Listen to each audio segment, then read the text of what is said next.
Muy buenas noches, ¿cómo están? Arranca más en Paraguay como cada domingo. Hoy estoy con Jesús Argaña. ¿Qué tal, Jesús? ¿Cómo te va? Leo, Gracias por estar con nosotros. Muchas gracias. Buenas noches, Leo. Gracias a vos por darme la oportunidad de estar presente en tu programa y sobre todo en este sitio, el SNT, que tiene tanta historia para la República del Paraguay en lo que hace la televisión. Así es. Recordaba yo cuando venía hacia acá de que cuando yo era chico el único canal era Canal 9. Sí. Así que realmente es una emoción estar aquí presente contigo y en este Igualmente, sitio. querido. ¿Le pareces mucho a tu padre? Ya te dicen, Sí. Me imagino que te dicen muy seguido. Sí, Sos igualmente. el séptimo hijo, pero sos muy parecido a él. Creo que el que más se le parece. Igualmente, vos también al gran Humberto, una personalidad que defendió con garra, con esperanza y con firmeza la libertad de expresión y el libre derecho de manifestarse de los paraguayos. Y siempre le brindó una amistad y sobre todo un respeto a Luis María Argaña. Así es. Bueno, quiero hablar de tu papi porque obviamente en estos días se cumplieron 27 años. 27 años. 27 años del magnicidio. ¿Cuándo fue la última vez que hablaste con tu padre antes del 23 de marzo, del 99? Te comento. 8 días antes de que a él lo mataran, me acerqué a él, siempre con mucho respeto. Era otra época. La disciplina que nosotros teníamos era casi prusiana con él. Y me voy y le digo, él estaba en su escritorio, y le digo, mira, papá. ¿En su casa o en la oficina? En su casa. Le digo, mira, papá, Nicanor me ofreció ser el número 2 de su lista para la presidencia de la Junta. Se para. Mira, Jesucito, me señala con el dedo. Ese negro es un traidor. Y en 8 días le vi hacer descabalgar de esa candidatura. Lógicamente me quedé blanco, porque así era nuestro trato. Y realmente esa fue la última vez. Después, minutos o segundos antes que lo mataran, él me envió un mensaje. Yo tenía, me llamó y no atendí, estaba haciendo justamente un alegato y se me vencía un plazo. Claro, vos sos abogado para la gente por las dudas, me vencía un plazo y me llamó, se me pasó, ¿verdad? Después escucho el mensaje, yo había tenido una operación de columna ya mucho tiempo atrás, él se fue conmigo a San Pablo, un padre ejemplar, ¿verdad? La persona, cualquiera iría con tipo duro, pero realmente es lo que aparentaba. Y me pregunta, mira, Jesús, estoy preocupado por tu columna, me dijo tu mamá, ¡bum! Ahí le mataron. Y fue el mensaje que se quedó, ¿verdad? Y bueno, la última vez así en persona que estuvimos hablando fue esa conversación una semana antes y después ese mensaje segundos antes de que lo asesinaran. Y vos, digamos, en algún momento se sentía alguna sensación de peligro, de algo, se olía, se sentía. Vos sabés que no, Leo. Si bien habían amenazas, le dijeron que usara autos blindados, para la teoría que nadie muere el día de su víspera. Claro, sí. Y me decía, los crímenes políticos, yo hablé con él sobre eso, ya pasaron en el Paraguay, ya no hay riesgo de eso, no. Él no veía y no creía. Antes de seguir con esto, me llama la atención Noel Nicanor. ¿Por qué pensaba que era un traidor? ¿Cuál era su...? No, yo le enfrenté, ¿verdad? Y demostró ser un traidor, ya con hechos. Fue el que ordenó al Poder Judicial sumiso y genuflexo, en ese momento presidido por esta, para mí, una vergüenza del Poder Judicial y hoy del Jurado de Enjuiciamiento y del Consejo de la Magistratura, la señora Pucheta. Le ordenó que le libera a Oviedo, pensando en un análisis que hicieron con Galaverna y otros personajes funestos del Partido Colorado, que lo libere porque entendían que su salida le perjudicaría en ese entonces a Lugo, previendo o creyendo que los votos de Oviedo iban a ser los votos que le iba a extraer a Lugo. Y fue muy por el contrario. Le saco a Blanca porque él era de raigambre colorada, con un discurso colorado. Y bueno, demostró ahí que es un gran traidor. Y o sea que tu papá, digamos, de alguna manera no se daba sabía cuenta. Porque también sus antecedentes. El que una vez traiciona, traiciona siempre. Él le traicionó a Seifert, le traicionó a Guasmosi, le traicionó a Argaña, nos traicionó a todos. Es un traidor Y encima Nicadrón se enriqueció sideralmente a costa de la riqueza del pueblo paraguayo, perjudicándole al pueblo paraguayo. Quiero volver al atentado, querido Jesús, porque sabes que ese es un tema que no podemos dejar de hablar y vamos a hacerlo siempre porque es un hecho histórico para el país. Lamentablemente nos mancha como país, ¿no es cierto? Pero ¿cómo te enteraste vos del atentado y dónde vos estabas en ese momento? Yo estaba en mi escritorio trabajando, haciendo un alegato, y me dicen, viene la chica, una secretaria, y me dice, le dispararon a tu papá, le mataron a Argaña. Yo no creía, me pareció algo. ¿Alguien de tu oficina? Sí, digamos? de la oficina. Por lo visto escuchó en la radio algo. Me voy, empiezo a llamar a mi familia, me dice, sí, puta. De ahí me fui al sanatorio americano como loco y los médicos no nos decían que murió. Nos chuleaban, sí, le estamos viendo, estamos haciendo la posibilidad de resurrección, del que se levante. Y en fin, después nos cuentan que murió, ¿verdad? Y realmente es un impacto, pasaron 27 años, pero me sigue doliendo recordar ese momento porque fue para mí uno de los momentos más duros de mi vida. Por supuesto. Y de entrada, ¿vos ya fuiste abogado de la causa o cómo te involucraste en la parte legal? Te cuento, ¿verdad? Yo realmente estaba un poco apartado de la política, un poco decepcionado. Yo trabajé mucho en Cazapá con un grupo de amigos jóvenes, cuando eso le hicimos gobernador a Álvaro Chávez. Derrocamos a la dictadura de los Aruy allá en el sexto departamento y después ocurrió lo del robo y compañía. Yo tenía hijos chicos, tenía que trabajar, claro, ¿verdad? Claro. Y hice un poquito, me hice al costado, ¿verdad? Y empecé a laburar en la profesión, ¿verdad? Para sobrellevar eso. Y estaba un poquito apartado cuando eso, le matan a Argaña, Lucho me hace llamar, o sea, nos vamos con Nelson y con algunos de mis hermanos a pedirle que Nelson sea ministro de Defensa porque queríamos que se investigue y se aclare todo esto y necesitamos una posición de poder. Y ahí me dice Lucho, Chachi, vos vas a ser mi secretario privado. O sea, yo no quería, ¿verdad? Yo estaba ya en mis cosas y eso, pero entendí que las circunstancias meritaban que me ocupe ese lugar por una necesidad de hacer justicia en el crimen de Argaña. Pero la parte legal como abogado. Te explico. Bueno, ahí trabajamos denodadamente. ¿Pero desde el comienzo ya te involucraste? No. Al principio no había, si bien abrimos un expediente con La Torre, Nelson fue el que trabajaba, el que estuvo al frente. ¿Tu hermano? Nelson, mi hermano. Sí. El abogado fue La Torre, sí, que después fue fiscal general del Estado. Sí, me acuerdo.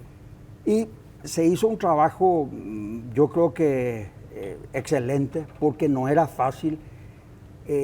Algunos medios trataban de embarrar la cancha diciendo que surgía uno, que otro, en fin, confundían.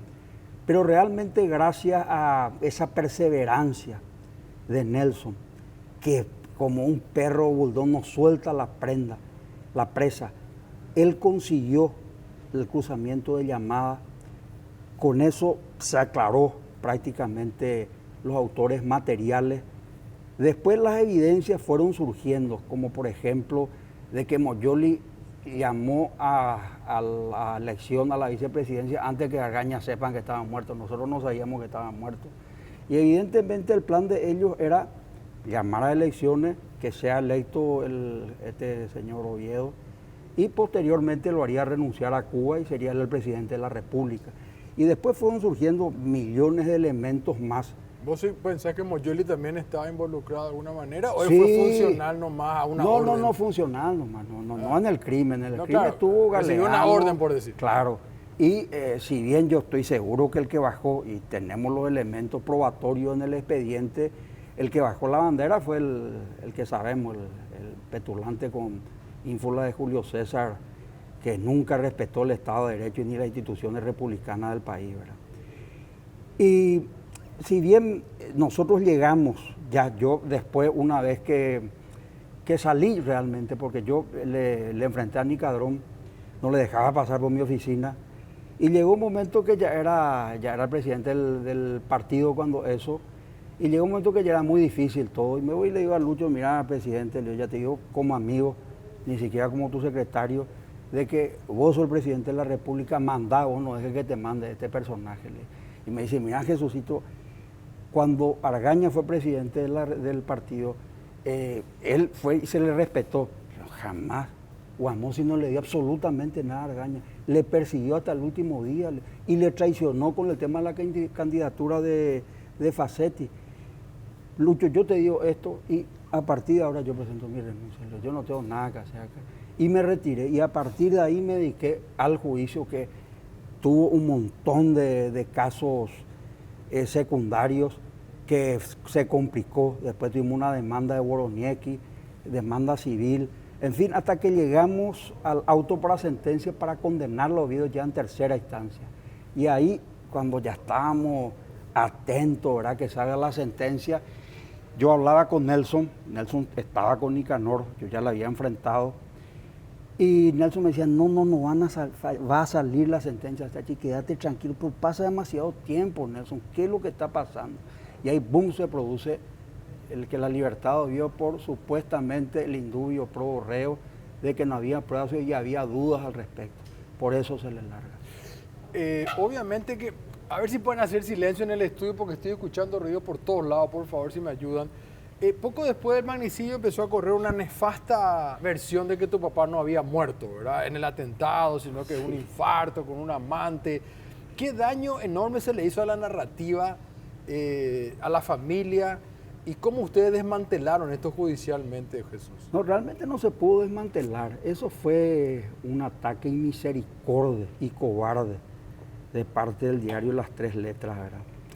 De que tenía un encono con Argaña, tal vez justo o injusto, no quiero yo calificar ese tema, y que montó todo ese espectáculo en venganza a la figura de Argaña para confundir y crear todo el daño que le hizo a la familia, a la memoria de Argaña y al juicio. Incluso te cuento, ¿verdad?, hace poco, con una persona preparada, un ingeniero, jugando en el tenis, tuve un encontronazo, te estoy hablando hace 2 o 3 meses, donde él me pregunta, ¿quién picó le mató a tu papá? Hijo de puta, me levanté, le dije, hermano querido, me extraña que vos me preguntes. Y bueno, le di toda la explicación, me contuve, ¿verdad? Y imagínate, Leo, de que toda esa narrativa que montó el diario de Las Tres Letras, el diario de la mentira, como yo le digo, generó una confusión tremenda en el pueblo. Y yo no creo, lo que él quería es debilitarnos a nosotros, a los Argaña, al gobierno de Lucho, a mi gente, a mi familia, ¿verdad?, que teníamos Reconciliación Colorada. Yo estoy seguro que ese grupo empresarial, que no es un grupo que usa el periodismo para sus intereses empresariales, que yo le llamo asesinos de la libertad de prensa, ¿verdad?, porque ellos, si bien hablan de la libertad de prensa, es un cinismo, ¿verdad? ¿Qué ocurrió realmente? Cuando Argaña le matan, ellos montaron ese espectáculo. Este grupo empresarial no le iba a apoyar a Oviedo, obviamente le estaban utilizando porque a Oviedo no le iban a poder manejar tampoco, era un tipo desequilibrado, claro, donde no respetaba nada, no respetaba el Estado de Derecho, si no nos querían desgastar. Y lamentablemente consiguieron, imagínate vos, Leo, que todos los días, durante 365 días, por 5 años, nos atacaron y nos agredieron. Lógicamente que eso le fulmina a cualquiera. Y fue como eso dice, lo que pasó. perdón Jesús, hay una frase que dice Goebbels de los nazis, miente que algo queda, ¿verdad? Entonces eso es lo que pudo haber ocurrido. Ocurrió, lamentablemente. Sabemos que se le condenó a los ejecutores, digamos, a quienes mataron a tu padre, pero nunca se llegó al intelectual, digamos. O sea, vos no tenés duda quién es el actor intelectual. Teníamos todo armado ya, el juicio con todas las pruebas, ya en estado de sentencia cuando ocurrió ese hecho político, como se dice, cuando la política entra por la puerta, la justicia sale por la ventana, ¿verdad? Nos quedamos todo preparado, nos quedamos ya con las ganas de que se haga justicia, porque para nosotros era muy importante, ¿verdad? Pero había una, digamos, Jesús, como en la parte legal, digamos, consiguieron ustedes comprobar que Oviedo fue el que dio la orden, por lo decir. que pasa que es muy difícil, hablamos ¿verdad?, de autoría intelectual es muy difícil, pero había demasiado elemento y aparte el móvil. ¿Por qué le iba a matar este Luis Rojas, este Constantino, este Fidencio Vega, este Pablo Vera, el mayor Servín, Víctor Gale? ¿Por qué le iban a matar a Argaña? ¿Para qué? No tenía ningún sentido. Obviamente era un móvil político para llegar a la presidencia de la República, porque el tipo decía, Argaña estaba a paso de llegar a la presidencia. Y obviamente Argaña era un tipo intransigente, duro, probablemente le iba a hacer pelota a Oviedo porque había muchos elementos en el sentido legal. Claro. Y cuando el gato se encuentra contra la espada y la pared, le pega el manotazo a cualquiera. Máxime que de alguna manera que si bien a Argaña le robaron en el 92 las elecciones, que le robó Rodríguez, Oviedo, Nicanor, Calé, que fue el único valiente que reconoció, tuvo la valentía de decir el coraje, hicimos esto, porque para nosotros eso fue una satisfacción. Yo siempre le agradezco y le felicito ese hecho valiente al amigo Calé Galaverna. Y cuando Argaña se vuelve a presentar, gana la Junta de Gobierno, se produce un poco el abrazo de la muerte antes de las elecciones para el 98, porque se acerca, instigado por los amigos comunes de Guasmosi, se acerca a Guasmosi y hicieron una especie de acuerdo en donde Guasmosi, ante el temor de que llegue Oviedo, no iba a presentar candidatura. Ese acercamiento a Argaña le debilitó y le dejó un poco incoherente, pero lo asumió. Y si no lo hubiese presentado, si no le traicionaba a Guasmosi, presentándole a Carlos Facetti, Argaña hubiese ganado. Claro. Porque el compromiso era no presentar a un candidato oficialista. ¿Alguna vez tu papá pensó o te llegó a decir que Oviedo quería matarlo o algo por el estilo? No, él no pensaba en eso. No pensaba en eso. ¿No? Calé Galaverna habló de Luis Canillas y de Víctor Galeano Perrone. Incluso Nosotros, ahora Calé tiene una demanda, pero sí, bueno, conozco lo de Luis. Nosotros realmente no tenemos ningún elemento, no surgió nunca ningún indicio, ninguna presunción, nada. Que Luis Canillas haya estado participando. Pero de Galeano Perrone sí. Claro, imagínate que el que le largó a Víctor Galeano, que fue compañero de mi hermano, amigo de papá, es algo increíble. Había elementos cuando él tuvo ¿Cuál es la participación de Galeano Perrone, digamos? ¿Cuál fue? Y él fue el que contrató los autores materiales. A él se le rindió cuenta cuando se produjo el hecho, a él le llamaron al mayor Servín, enseguida le contactaron. Está el cruzamiento de llamada, pero en el acto, ¿verdad? Donde cumplimos el objetivo, se le liquidó a fulano, los mismos que hicieron todo ese cruzamiento. ¿Por qué le van a llamar, por ejemplo, Luis Rojas, a Víctor Galeano y al mayor Servín? Claro. No tienen por qué llamarle. Él se pegó el raje, se fue a Punta del Este, y en esta justicia que realmente es una vergüenza, es una deuda realmente con el país. Él se le ordena, no sé quién, cómo fue, que hoy es lamentable, este señor fiscal general del Estado, estando ausente, sin presentarse al juicio, sin irse a una indagatoria, resuelven absolverle y liberarle del proceso. O sea, es una calamidad, ¿verdad? ¿Y Raúl Cubas no tuvo nada que ver? No, Raúl Cubas no tuvo nada que ver. O sea, todo fue Oviedo y su entorno.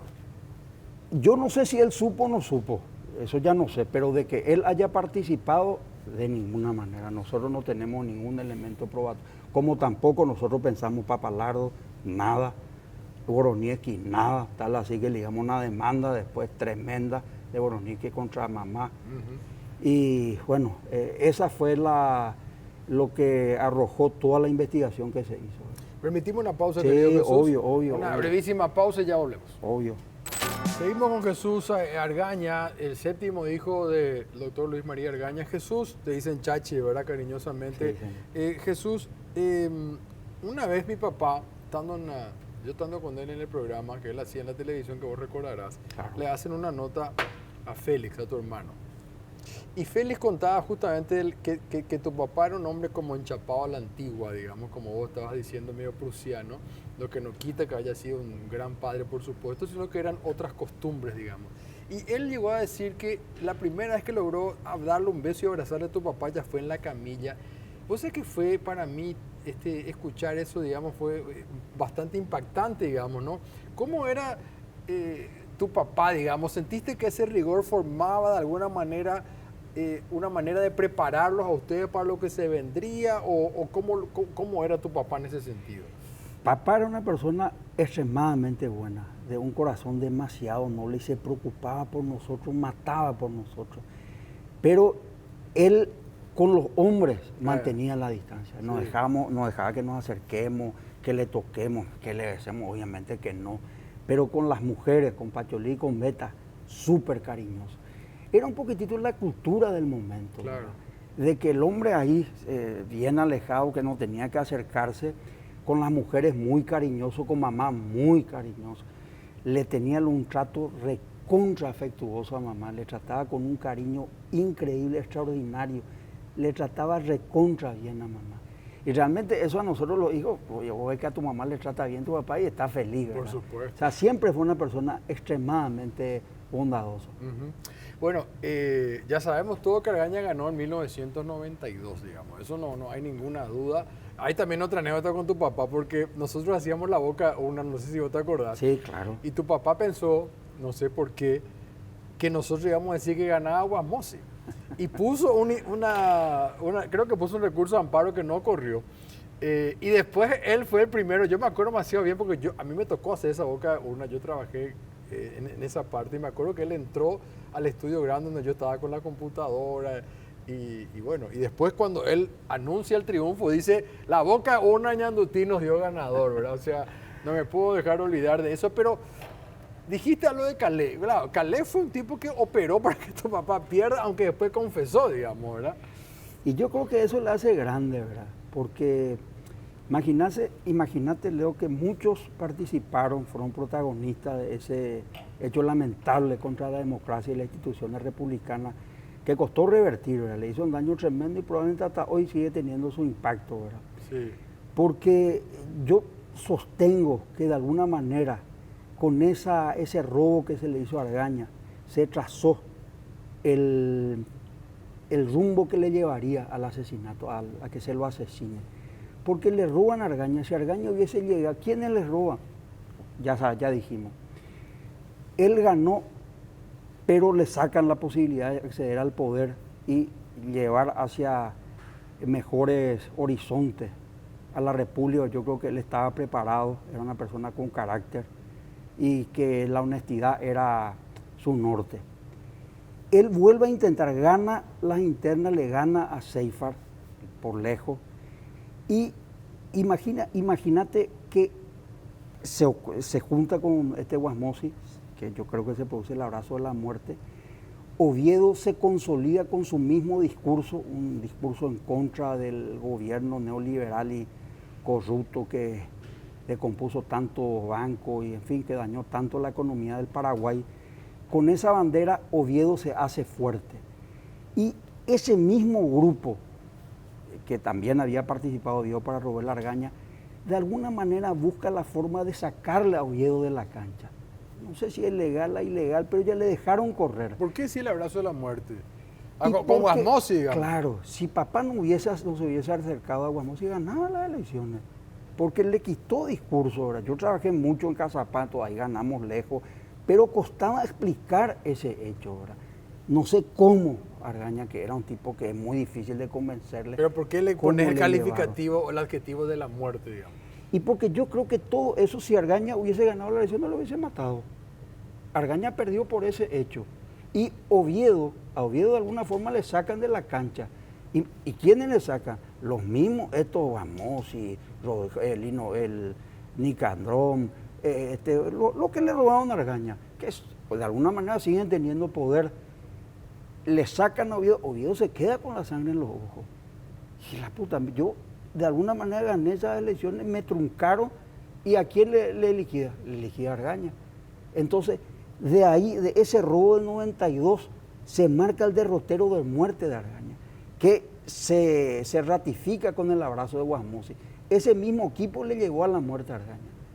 Y solamente por el caso de Calé, no quiero extenderme mucho, él operó para que tu papá pierda, después vos fuiste secretario de Maqui. ¿Cómo era trabajar en el mismo lugar con Calé en ese momento, digamos? Bueno, Argaña ya la había disculpado a él, ¿verdad? Sí, imagínate. Trató de ladrón de galletas. Sí, todo, sí, son cosas que ocurren en la política. No, Es sí, lamentable, sí, no, pero ya. ocurre. No, es así. Tal es así que cuando nos reuníamos con todo el equipo político y con papá en su casa, yo me sentaba al lado de Calé y le tuvimos que exigir, insistir, presionar, entre comillas, a Argaña para que acepte ser el vice, porque entendíamos que necesitábamos ocupar ese espacio con el único objetivo de llegar a la presidencia de la República. O sea, si Argaña ya le disculpó a él, ya estaba hablando y tenía una relación casi de amigo, obviamente ya estaba arreglado el tema, ¿no? ¿Qué más yo le iba a llamar la atención a él? ¿Y por qué aceptó ser la dupla de Cuba? Para llegar al... Claro, no, lógico. Él se negaba a muerte. Dice, ¿cómo yo voy a hacer? No me cabe. Y se le insistía, como también se le insistió en su momento para que le robe la elección a Oviedo. Y él se plantó y le dijo, yo jamás voy a hacer algo que a mí me hicieron. Y justamente, él era presidente del partido. Sí. Se plantó y no dejó que se le robe. Porque era un tipo de ley, era un tipo estricto, un tipo justo. Y tanto le insistimos que también de alguna forma eso le llevó a su muerte, ¿verdad? Porque le insistimos, papá, vos tenés que ser, yo mismo, ¿verdad? Con Calé y 2, 3 que más le insistimos. Para mí realmente me duele un poquito esa situación. Y obviamente el objetivo era llegar a la presidencia de la República, que ya estábamos a horas, por no decir a días. Sí, me acuerdo. Ahora, cuando, ocurre el hecho de formar parte de la dupla, recordaremos muchos que el eslogan era tu voto vale doble, digamos, sí, o sea, porque Cuba iba a liberar a Oviedo ni bien asumía, digamos, y tu papá estaba formando parte, claro, él a lo mejor no era el que, obviamente no hizo el eslogan, digamos, pero fue una especie de bomba de tiempo ya desde ese día uno, digamos, desde lanzar esa consigna, porque era una consigna, votarle a Cubas y le vamos a liberar a Oviedo. Y se podría interpretar así, ¿verdad? No era tan claro, no era tan expreso la publicidad, la propaganda. Sí, se podría considerar eso y tal es así que cumplió, ¿verdad? Apenas llegó al poder, le liberó a Oviedo. A los 2 días, creo, 3 días, una cosa por el estilo. Sí. Ya sabíamos siempre que iba a ser un matrimonio difícil, por decir, por obligación. ¿Cómo fueron esos primeros meses de la vicepresidencia de tu papá con Cuba? Digamos, hablaban, le daba pelota a Cuba, le daba su lugar, claro, cada uno en su mundo. En un primer momento, Argaña trató de llevar el gobierno relativamente en paz, ¿verdad? Pero obviamente le ninguneaba, seguía instrucciones totalmente de Oviedo y era evidente que el que mandaba era Oviedo, ¿verdad? Y ahí toma distancia y empezamos nosotros, obviamente con su directriz, a operar para conseguir el juicio político y que él llegue a la presidencia de la República, a tambor batiente. Después de la muerte de tu padre, se junta la gente en la plaza, ¿no? Ahí el famoso marzo paraguayo, que pasamos también esta semana recordando esto, digamos. ¿Qué le decía a esos jóvenes que fueron a la plaza? Y bueno, hay fallecidos, heridos hasta ahora, ¿no? Realmente es digno de expresar la valentía, el coraje de esos jóvenes que fueron de motu propio a las plazas a defender la democracia, las instituciones. Y realmente le rindo un homenaje. El 26 se cumplió también 27 años de la muerte de esos chicos, de esos jóvenes valientes, de esos patriotas que pusieron su pecho para salvar la institución y la democracia y evitar que llegue a la presidencia de la República una persona que hubiese hecho más daño de lo que hizo Nicolás Maduro a la República Hermana de Venezuela. En la figura, en el nombre de Mark Starr, Henry Díaz y otros, realmente mi respeto, mi admiración y mi homenaje por la gigante valentía que ellos en especial y todos los jóvenes y todos los paraguayos y paraguayas que estuvieron en la plaza defendiendo la democracia y las instituciones republicanas. Casi fue una guerra civil, digamos, porque recordamos imágenes de la gente repartiendo armas cercanas, los tiros del Zodiac, digamos, los chicos reunidos en la plaza, familias que iban a llevarle comida, los curas que estaban ahí en la catedral, o sea, chicos de la Universidad Católica, y bueno, y de otros lugares, digamos, fue casi se convirtió en una guerra civil eso. Y vos sabés, Leo, que ese fue el hecho que el autor intelectual, el grupo ese criminal que tenía el plan de llevar al poder máximo en la República, un personaje funesto de la historia que había tenido levantamiento incluso contra el Estado de Derecho, levantamiento militar. Ellos no previeron de que el pueblo se iba a levantar, de que iban a poner sus pechos la muralla para defender el Estado de Derecho. Y le salió el tiro por la culata. Como se dice de repente, sí. Uno dice, no salieron como salieron las cosas. Ellos jamás pensaron que iba a ocurrir eso. Ellos pensaron, los paraguayos somos conformistas, somos callados, somos sumisos, no tenemos una tendencia de manifestarnos. Entonces dijo, le matamos a Argaña, muerto a Argaña, llamamos a elecciones, Shela presidente, y este hijo de puta de Oviedo. Y no previó eso y pensó también que Cuba iba a aguantar, no aguantó Cuba. Evidentemente la mano del Señor, de mi tocayo Jesucristo, probablemente estuvo metida. Y es cierto que le tuvieron en la mira a Oviedo realmente en algún momento. En la mira me refiero ya prácticamente para matarlo. Creo que el propio Calé lo había dicho alguna vez, antes que él cruzara y se vaya a la Argentina con su amigo Menem, digamos.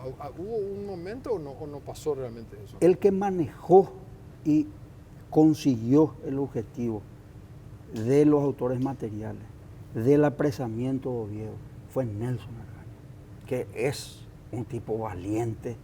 Imagínate que retomó la caballería cuando hubo el intento de golpe militar, de golpe de Estado contra Lucho y compañía, ¿verdad? Él retomó la caballería y él fue el que llevó adelante eso. Yo fui su lugarteniente, por decirlo. Nunca ocurrió ese hecho. Nos plantearon mucho a nosotros para liquidar a Oviedo. Nosotros no estamos hechos para eso. Incluso nos ofendían. Ustedes no tienen coraje, no tienen... Para que le matáramos cuando estaba preso, ¿verdad? Jamás pensamos en eso, ¿verdad? Porque no fuimos formados para eso, ¿verdad? Y lo de que se le tenía en la mira, eso yo desconozco. No sé si por otro lado. Pero el que llevó adelante todo fue Nelson Argaña y yo como su lugarteniente. ¿Y por qué crees que Menem le recibió a Oviedo, digamos? ¿Cuál fue el arreglo ahí entre ellos? ¿O fue una cuestión de no sé, de que no haya más lío, por usar una palabra en Paraguay, o sea, esa famosa guerra civil que estamos hablando? Realmente, Leo, desconozco eso, ¿verdad? Menem tampoco era un santo. Estaban muchas cosas probablemente no santos, y no sé qué tipo de arreglo tenían entre ellos. A veces la mafia se entiende entre ellos, ¿verdad?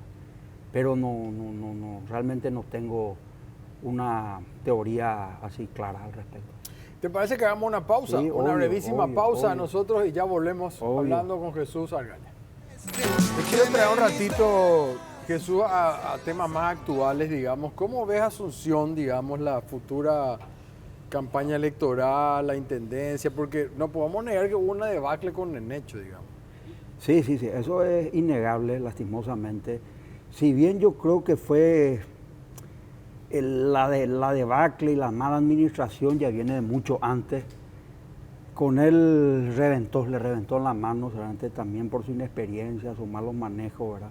No conozco a fondo. No está fácil, por un lado tenemos ahora las internas. Yo le veo a Camilo como un buen candidato y yo creo que representa el cambio. Y digo, primero porque viene de otro sector, es un tipo, yo le conozco bien, fuimos adversarios en el deporte, en el tenis, en el esquí, en muchas cosas. Es un tipo luchador, emprendedor, perseverante, lo que agarra quiere ganar, quiere salir bien y es hábil para manejar. Tiene otra visión, por ejemplo, yo soy abogado de ganadero, yo hablaba con él y su mente a 1000 trabaja. Entonces, ¿por qué yo digo el cambio? O sea, maneja la misma cosa, viene del mismo lugar, representa los mismos intereses, fue intendente, administró los bienes municipales. Evidentemente, si se llegó a esta situación, él es en parte responsable de lo que ocurrió. Y con respecto a la Sole, ella fue cartista, fue peñista, después se hizo con su ONG, está con este Wagner y compañía, que yo creo, sin calificar, pero no creo que sea la mejor gente. Entonces, yo estoy convencido que con Camilo va a venir el cambio, va a hacer que la ciudad de Asunción mejore en todos los aspectos, que si bien los más importantes son limpieza, bache, seguridad, no sé hasta qué punto se habla mucho de seguridad, pero yo creo que eso corresponde a otro organismo, y buena recaudación, que se maneje bien los intereses de la gente, o sea, de que haya una buena administración municipal en el sentido financiero de la palabra. Él va a buscar denodadamente, eso sabemos que se hacen los Juegos Olímpicos en el 2030, él va a querer tener una ciudad limpia, sin bache, modélica, y es hábil para generar los recursos, porque todo esto que yo te digo, si vos no tenés los recursos, no haces. Claro. Él va a generar los recursos, va a saber administrar, que se cobre bien, un buen departamento de cobranza, y como él mismo dice, activos hay, pero de valores fantásticos, exorbitante lo que vale el patrimonio. Él va a generar y va a hacer que Asunción sea realmente una capital, de que nosotros los asuncenos estemos orgullosos de nuestra ciudad. Y la interna va a ser fuerte, porque primero, bueno, antes de hablar de después las generales contra Sole, digamos, la interna vos la notás compleja, complicada, porque si ya se unió Centurión con Samaniego, primero porque dividido dos, ellos iban a perderlo así sin duda, digamos, ahora que se unieron, ¿cómo es la interna? Porque claro, no podemos dejar de mencionar que Camilo no deja de ser un outsider, digamos, no estaba metido en la seccional, él no es un hombre como vos o como otros colorados que vienen ya de una raíz, que tienen una militancia, que han hecho campaña, es un outsider. Lo que te pregunto nomás, vos que conocés esa interna mejor que yo sin duda, ¿cómo va a ser para él pelear ahí adentro, digamos? Bueno, yo veo así, Leo, ¿verdad? Si bien él tuvo un poquito de participación partidaria, él trabajó con Argaña, nos acompañó a nosotros en el 92, justamente él estaba con Raúl Vitar cuando se le mató en ese episodio lamentable, ¿verdad? Si bien es cierto, no tiene una militancia así seccionalera de las bases, de los líderes colorados, yo creo que es eso justamente lo que se necesita hoy día. Ya probamos de todo, con todo lo que tuvimos militancia, con el amigo Mario, ¿verdad? Que yo le considero un amigo a Mario Ferreira. No era su ambiente, ¿verdad? No, estaba en otra cosa. Camilo es un empresario, pero no un pseudo empresario como hay muchos que se llenan las faltriqueras de oro, pero son contratistas del Estado, que ganan por favor, por hacer algún negociado o una negociación con los que tienen el poder. Él siempre salió triunfando y consiguiendo su objetivo en las actividades lícitas y sin ningún tipo de favor. Eso habla muy bien de él, ¿verdad? Y hablamos de la interna, ¿verdad? Sí. Evidentemente, ellos, me refiero a la disidencia, que con mucho respeto, porque Arnaldo realmente yo creo que es un gran líder político, y probablemente también Dani le conozco menos, ¿verdad? Sí, ellos mentían con respecto a sus resultados, porque si realmente la encuesta esa de Capri a los dos le colocaban por encima de Camilo, ¿qué necesidad tenían de unirse? Capri es un farsante. O sea, yo te quiero decir y quiero aprovechar para decir, sí, Capri es un farsante. Yo no sé cómo le siguen dando la opción para que haga el show, que se siente con su bigotito y que muestre o que él sabe. Capri es un farsante, yo lo viví siendo candidato. Nosotros lo vivimos. Yo fui candidato a vicepresidente, vos sabés. Yo sé, obvio. 25% nos decía que perdíamos contra Mario Abdo. Y el diario a veces se prestó, por suerte ya no le da más trabajo a Capri, nunca más le dio después de eso. El día de las elecciones, él dijo en su boca una ABC que nosotros perdíamos por 16%, el mismo día, y terminamos perdiendo por 3%. O sea, ¿Cómo alguien se va a equivocar 13% el propio día de las elecciones? Capri es un farsante. O sea, a mí no me vaya a hablar de Capri. Yo no sé cómo le siguen contratando a este tipo. A mí me vuelve loco, ¿verdad? Y en eso tengo que coincidir con Calea Laverna, porque Calea también le puteaba de arriba a abajo. Y yo, tonto, porque él se formó de la publicidad, Capri, acá poneme la cámara, él se formó gracias a mi padre. Y después también gracias a su colillo cuando ABC entró con nosotros a hacer la Boca Una, porque la Boca Una en el 92 siempre fue Ñandutí. Después vino ABC. Y ABC Color, yo estaba en el diario, perdón que te saque el tema, pero me mencionaste nomás y me pongo nervioso también. Me doy cuenta. Cuando ABC, yo estoy en una reunión en el diario para las siguientes elecciones, que era justamente cuando después Guasmosi gana las elecciones generales, digamos, viene y me dice, este señor, dice, y entra Capri.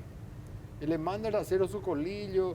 Y él vino ahí como uno más a mironear lo que nosotros estamos haciendo. Y de a poquito él se fue haciendo un nombre, digamos. Y es cierto, las primeras elecciones hizo bien. Pero después él trabajó con Abdo Benítez. Hay fotografías de él en el Hotel Acarayo donde Capri es accionista. Yo no sé si él tiene el 3-4% de las acciones de un casino. Y bueno, ese es Capri. Pero un vendehumo y delincuente. Bueno, te cuento, Leo, ahora volvemos a lo realmente... Yo realmente con Capri coincido contigo en todas tus expresiones. Más bien le mencioné a Capri porque ellos utilizaron su encuesta. Y le colocan a Camilo último. ¿Qué necesidad entonces había de unirse? Cuando que al bajar la candidatura... Es que ese es su modo operandi. Sí, claro, le utilizan su encuesta, lógicamente por... No, y te pone abajo adrede, sí. Claro, se maneja. Ni siquiera se habrá hecho la encuesta probablemente, como muchos dicen, ¿verdad? ¿Qué ocurrió? A Dani, desde mi punto de vista... Mario Abdo le dejó solo en la cancha, no tenía ninguna fuerza, estaba abandonado. Él al bajar su candidatura, que bajó porque ya no tenía ninguna opción, le perjudica pero en demasía a todos sus concejales, a sus candidatos a concejales. Eso le saca una fuerza tremenda a toda a la candidatura, en este caso de Arnaldo, porque el actual sistema, esa opción preferencial, ¿quiénes son los que trabajan, los que gastan, los que mojan la camiseta? Lo que son los votos batejá, los candidatos a concejal. Se matan. Claro. Y analizás, Camilo, 2 listas. Incluso yo no quería que haya 2 listas. Me fui a hablar con Camilo, con quien tengo una amistad de muchos años. Y él me dijo, mira, Chachi, yo entiendo tu posición. Vos por una cuestión de que tu señora candidata te parece que es mejor una lista. Pero ¿qué ocurre con los otros candidatos que nosotros no le damos espacio y van a buscar otro lugar? Entendiendo que los que traen los votos son los candidatos a concejales. Y si vos analizás las 2 listas de Camilo, están la dirigencia más pura y la que tiene, más pura entre comillas, la que tiene más gente, que maneja más recursos, que llega mucho más al electorado, que tiene mucho más manejo, está con Camilo. Vos mirá la otra lista, 6, 7 tipos que pueden juntar votos, más nada. Tienen la estructura municipal, Camilo, la estructura gubernamental, o sea, es muy improbable que le gane. El único que consiguió eso, sin ningún presidente seccional, ganar las internas del partido que le ganó a Guasmosi, fue Luis María Argaña. Pero son casos que es difícil que se den. Me refiero a Arnaldo. Arnaldo tiene 2 o 3 presidentes seccionales y tiene dirigentes de bajo nivel, sin ofenderle, ¿verdad? Que no son categoría A. Claro. Y lastimosamente, ¿verdad? La mayoría de los líderes que está hoy con Camilo, con HC, eran del equipo de Mario Abdo. Lastimosamente, nuestra dirigencia se mueve de acuerdo a sus intereses. Y asumiendo que gana Camilo, ¿vos creés que la lucha con Sole va a ser más difícil en la general o va a ser más difícil la interna? No, yo creo que las nacionales van a ser. O sea, no, la general me refiero de la intendencia. Sí, las generales. Es más difícil la lucha contra Sole en octubre. Yo creo que sí, lógico. Yo creo que sí. ¿Y vos no crees que va a haber un voto castigo más allá de los calificativos contra Sole que vos podés? Como vos dijiste, hay un voto castigo, se hicieron mal las cosas, tal así que cuando el Partido Colorado recupera la intendencia fue por el mal gobierno que había hecho, si bien Mario, ¿verdad? No, se manejó mal, se recuperó la intendencia. Yo creo que eso va a complicar, va a ser un obstáculo que hay que salvar. Y si bien el piso del Partido Colorado es alto, Sí. el techo probablemente no sea tan alto, ¿verdad? Y ahí yo creo que la figura de Camilo es muy importante, porque justamente... ¿Vos crees que él puede captar votos no colorados? Sí, sí, claro, estoy seguro. Mucha gente que no son colorados, que incluso casi no se van a votar porque no tienen mucho interés en el tema municipal, están prendidos. ¿Y a Sole no le van a votar los colorados? Yo no creo, ¿verdad? Si se hacen bien las cosas, si las elecciones son transparentes, si no hay dudas con respecto al vencedor, yo no creo que el voto duro de los colorados, me refiero al voto duro, el voto disciplinado, que cuando está el día de se va a votar, que como te dije, el piso es alto, vos tenés un 38-40%. 100.000 votos tenés seguro. Sí, sí, y de lo otro tenés que trabajar, ¿verdad? Ese voto no se va a desparramar por una cuestión obvia. Tienen intereses, ¿verdad? Y lógicamente nadie va a patear en contra de su olla. Van a ir, y Camilo está entrando, si bien de alguna manera al principio la dirigencia medio estuvo renuente, al final entendió que era el candidato ideal, le escuchó, le acompañó. ¿Cómo se llegó a que él sea candidato, digamos? O sea, ¿se hizo un estudio de mercado? No, eso Leo, realmente fue una decisión del líder de Honor Colorado. Yo ya sé, de Horacio Cartes, Sí. pero te pregunto si sabes si se hizo una encuesta, primero se estudió, porque Sí, la verdad que eligieron un tipo que a todos nos Horacio es un sorprendió. tipo que no da puntadas. Pero él no va a elegir porque se le ocurre. No. Él es un científico en la política. Él hace política, pero no como nosotros entendemos, ¿verdad? La politiquería, el caudillismo, el sentir el fervor de la gente, el seguir el control popular. Él científicamente se maneja. Habrá tomado toda la... ¿Qué quiere decir científicamente para la gente te entienda? Y habrá contratado gente, habrá escuchado opiniones de gente que se dedica a la cuestión sociológica, que se dedica al electoralismo, habrá traído gente del exterior. Él es un tipo, un profesional, no juega, pero juega a ganar. Y si tomó esa decisión es porque sabía que era el mejor candidato que podíamos ofrecerle al partido. ¿Pero esta Colorado. era de La Torre o no tiene nada que ver La Torre acá? Él ni le conocía a La Torre antes de eso. Bueno, ya La me Torre es contestaste. su candidato, su jefe de campaña, ¿verdad? Y obviamente el jefe de campaña es escuchado. No, pero yo pensé que No, La Torre... no, de ninguna manera. Y nos estamos yendo de este bloque agradeciendo tu tiempo. ¿Cómo viste el gobierno de Mario Abdo Benítez, digamos vos? Y fue un gobierno muy difícil, ¿verdad? Si vos te pones a pensar, tuvo la pandemia. No, sí, claro. Más allá de eso. Y hubo muchos hechos de corrupción, se descalificó, ¿verdad? Cuando se trató de negociar lo de Itaipú. En el tema de la pandemia hubo mucha corrupción, muchos malos manejos, y eso le desacreditó tremendamente, ¿verdad? Y yo realmente creo que fue más de lo mismo, ¿verdad? Porque si realmente, ¿qué es lo que tiene que hacer un buen gobierno?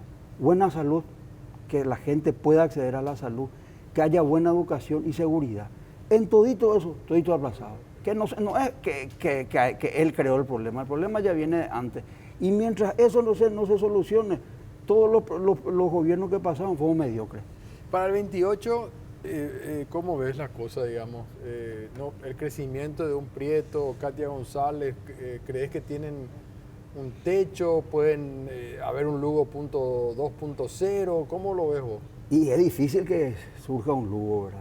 Por muchas obvio, razones. Ya, sí, muchas como, razones. Como tu papá, Ahora, como Oviedo, o sea, claro, son personajes... sí, pero si la oposición se une sobre una figura realmente que yo no creo en Prieto, no ¿No crees? No. Prieto es un tipo que primero es nuevo en política, ya demostró que es un tipo que no es firme, le apoyó primero a la Sole, después le apoyó a la Johanna, vino a disparar acá contra esta doctora Masi, que es una gran luchadora. Se le está dando, o sea, a veces le toma como su candidato porque solamente él le conviene, tiene alguna tranza y le está haciendo la publicidad. Y lógicamente es un medio que... ¿Y a Katia González? Y yo le veo, yo la admiro en muchos aspectos, ¿verdad?